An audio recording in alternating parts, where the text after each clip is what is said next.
As novas tecnologias têm permitido que o homem conheça novos planetas. Mas será que é só isso que tem no espaço? O Ecovia de hoje vai mostrar que é isso e muito mais.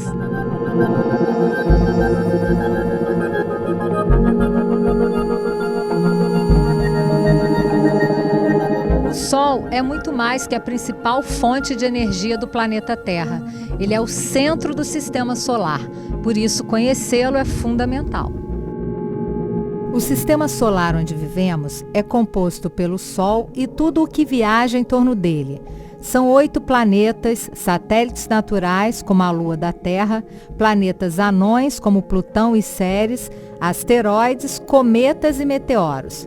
Os 4 mais próximos do Sol, Mercúrio, Vênus, Terra e Marte, são chamados de terrestres, por terem superfícies rochosas e sólidas. Depois dele, tem 4 planetas gigantes gasosos, Júpiter, Saturno, Urano e Netuno. E é claro, as constelações. Mas o que são constelações? Constelações são agrupamentos visuais de estrelas. É o que acontecia no passado. Quando começou a surgir as civilizações, ou antes, quando o ser humano ainda era nômade, ele começava a se orientar pelo que ele via no céu. A principal referência que ele tinha. Ele, quando começou a se fixar, ele percebeu que algumas configurações que ele via no céu, algumas estrelas brilhantes, sempre estavam lá na mesma posição quando estava chegando no período de chuva, quando estava chegando no período de seca. Então ele começou a tentar identificar aquelas estrelas brilhantes e começou a ver objetos ali, que estavam próximos do seu cotidiano. Então é um agrupamento visual. Aí ele começou a criar aglomerados de estrelas, concentrações de estrelas, e começou a ver objetos. Então, por exemplo, ele via aquela estrela brilhante, parece um escorpião, então passou a ser um escorpião. Outras têm até uma associação direta com coisas do cotidiano, por exemplo, leão, que a gente lembra que tem várias fontes que tem um leão com a boca aberta jorrando água, porque estava associado ao período de chuva ou de cheias. Então tem várias coisas que a gente se perdeu com o tempo a história disso, mas as civilizações foram tentando colocar o que estava no seu cotidiano no céu e a partir daí identificar com os fenômenos sazonais que ocorriam. Hoje em dia a gente poderia computador no céu, poderia ver outras coisas no céu.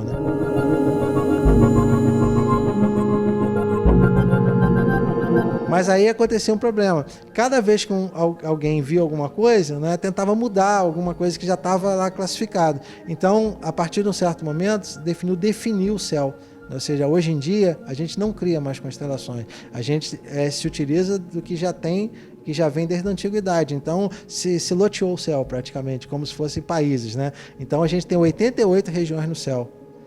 Então, as constelações passaram a representar, agora em astronomia, não só o que você vê, mas uma região em torno do que você vê, daquele objeto que você vê. Então, hoje em dia, nós temos 88 constelações, muitas delas a gente não vai conseguir ver o objeto que ele está falando, porque a gente não tem, as cidades hoje são tão poluídas com muita luz, a gente não consegue ver o céu como via no passado, e também tem que ter uma imaginação muito grande, você imaginar 3 estrelas brilhantes formando uma balança. Então, hoje em dia, mas algumas são muito bacanas e vale a pena, que a gente consegue ver como Escorpião, Órion, onde fica as 3 Marias, todo mundo vê no verão, o cinturão de um caçador.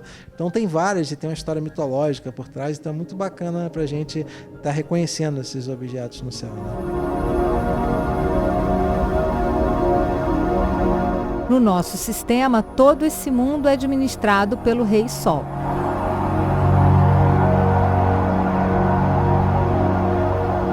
O comportamento do Sol influencia não só a vida aqui na Terra. 99% da massa do sistema solar pertence ao astro-rei, que exerce uma enorme força gravitacional sobre os planetas e os outros corpos celestes. Falando em Sol, você é uma pessoa que faz parte de um grupo de pessoas que pensa diferente com relação ao aquecimento global. Então explica para o nosso telespectador o que o Sol tem a ver com essa história toda.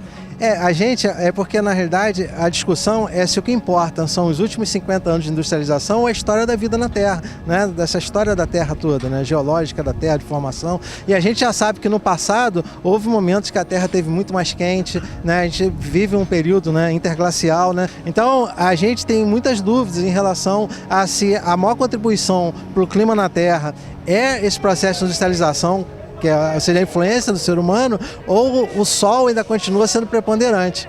A gente acredita que o Sol ainda continua tendo um papel primordial, né, no clima aqui na Terra. Então o Sol, quando diminui a atividade dele, isso aconteceu entre 1645 e 1715. E esse período é conhecido como Pequena Era do Gelo, porque a temperatura no hemisfério norte, no inverno, chegou a baixar de 1 a 2 graus Celsius. O rio Tâmisa, na Inglaterra, congelava nesse período. Depois houve um aquecimento, depois a gente tem outro mínimo, e depois de novo o Sol voltou à atividade que a gente chama máximo moderno. É o que está acontecendo agora. Mas nos últimos anos, quem acompanha o Sol, por isso que é importante esse acompanhamento sistemático do Sol, a gente tem visto a diminuição da atividade do Sol, que o Sol tem ciclos. Ele tem um mínimo de atividade e o máximo, e esses ciclos são aproximadamente 11 anos.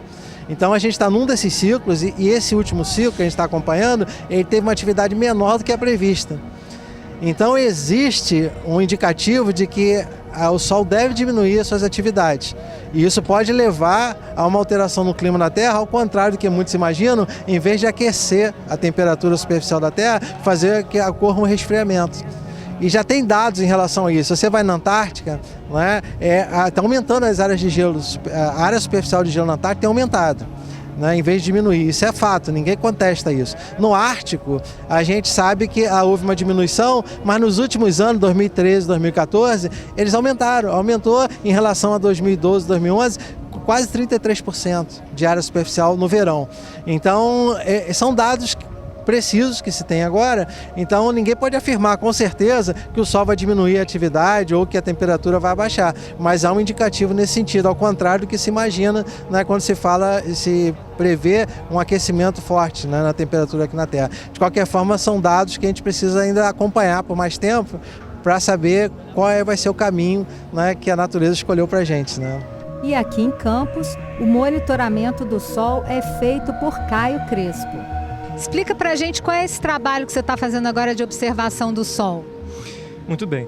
Eu faço o registro da fotosfera solar, que é a camada do Sol que fica localizado com mais intensidade as manchas solares. O estudo da fotosfera solar possibilita que nós possamos evitar alguns incômodos, como problemas de comunicação por via satélite, e também entender mais o clima aqui na Terra. E o que você tem observado? Eu faço o registro e contagem das manchas solares e a partir daí eu consigo extrair os números e fazer os cálculos. Em certos períodos, quando o Sol está muito ativo e quando há muitas manchas solares visíveis, também ocorrem muitas erupções solares. E se essas erupções solares geram interferências na comunicação e transmissão de rádio, TV.